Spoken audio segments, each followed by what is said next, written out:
السلام عليكم زملائنا الأعزاء. اليوم أنا دكتور زاهد محمد علي، اختصاصي بالفسلجة الطبية وخصوصا الفسلجة العصبية، اختصاص الدقيق. راح أخذكم موضوع عن الفيزيولوجي، واليوم محاضرتنا راح تكون Introduction to Physiology. خلال هاي المحاضرة راح نتعرف على بعض الأمور المقدمة عن مادة الفيزيولوجي.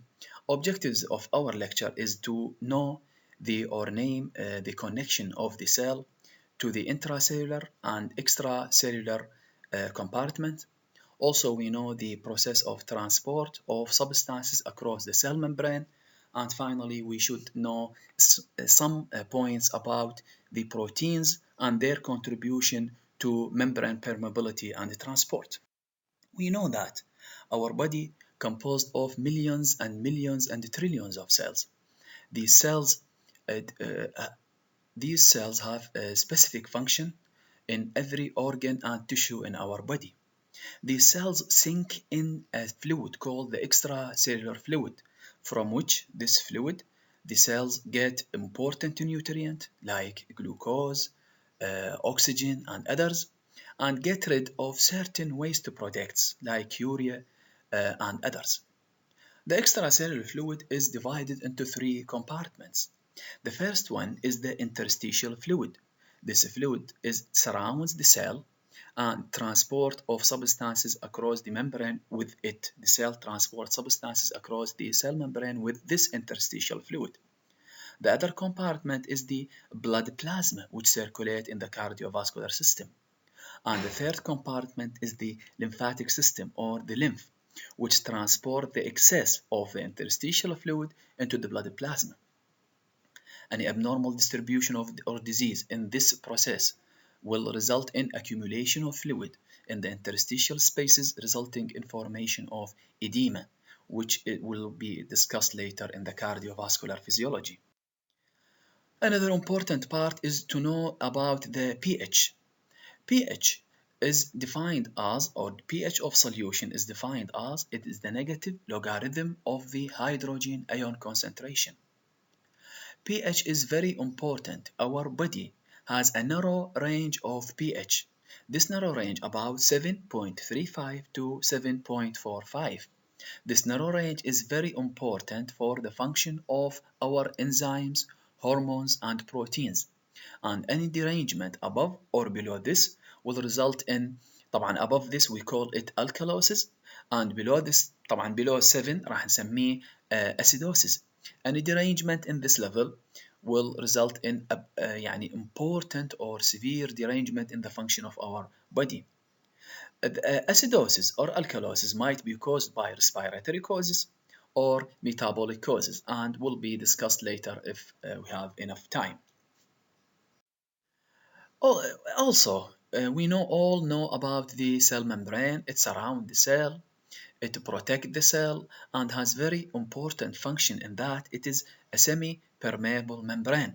It decides which substance to pass through it and which substance will not pass or move through it. This semi-permeability function of the membrane is provided by what we call the phospholipid bilayer. We have two layers of phospholipid. طبعا cell membrane مكون من proteins and lipid، والبروتين تقريبا تمثل لي 50% of the weight of the cell membrane. The semi-permeable function of the cell membrane is provided by the phospholipid, two layers of phospholipid.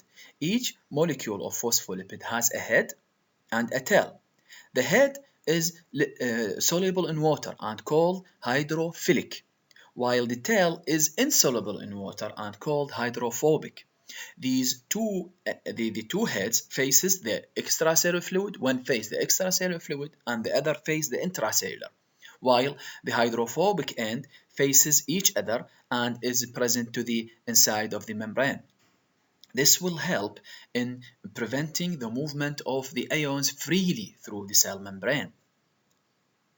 And also we said that protein forms important part of the cell membrane and constitute 50% of its weight.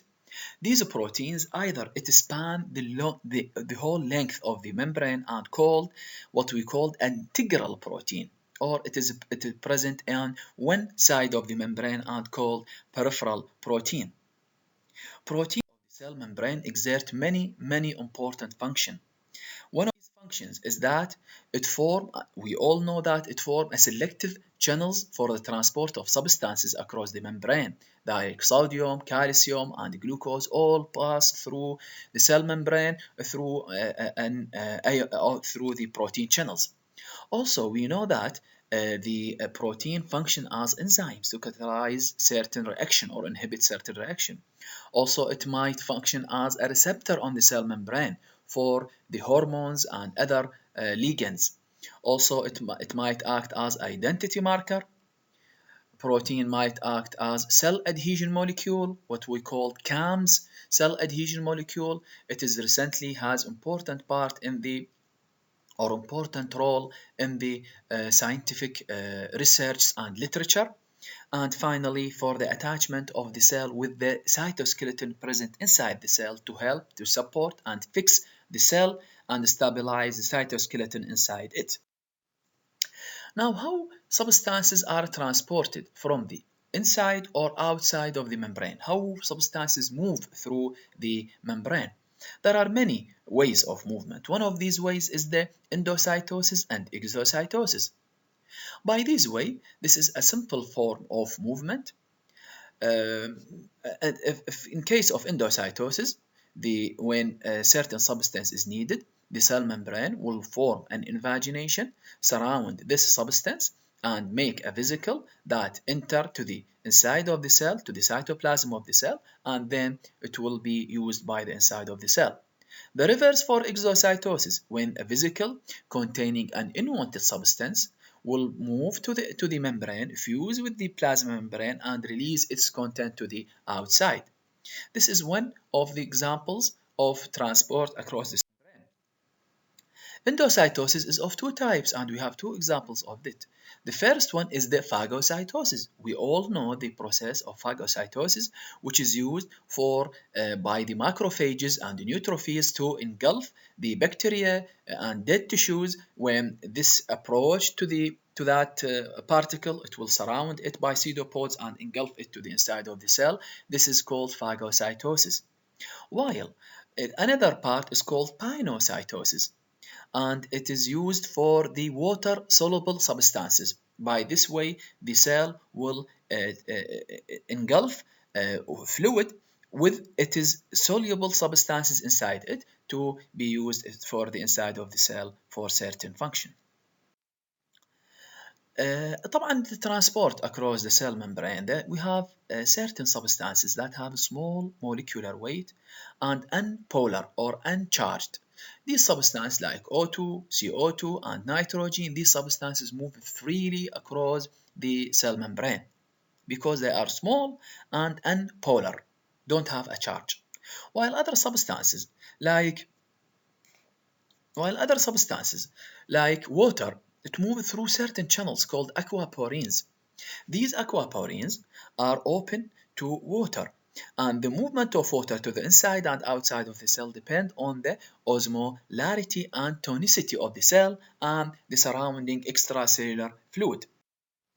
Other way for movement inside the cell is the use. احنا قلنا الطريقة الأولى هو استخدام الاندوسايتوسيس and exocytosis. الطريقة الثانية هو the use of transport channels.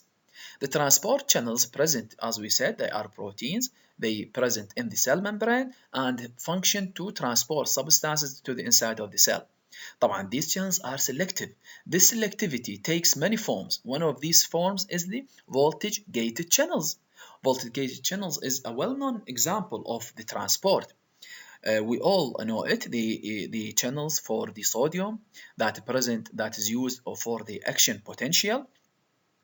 Normally, these channels are closed when the charge around the cell or the voltage around the cell in the interior of the cell or exterior of the cell is changed.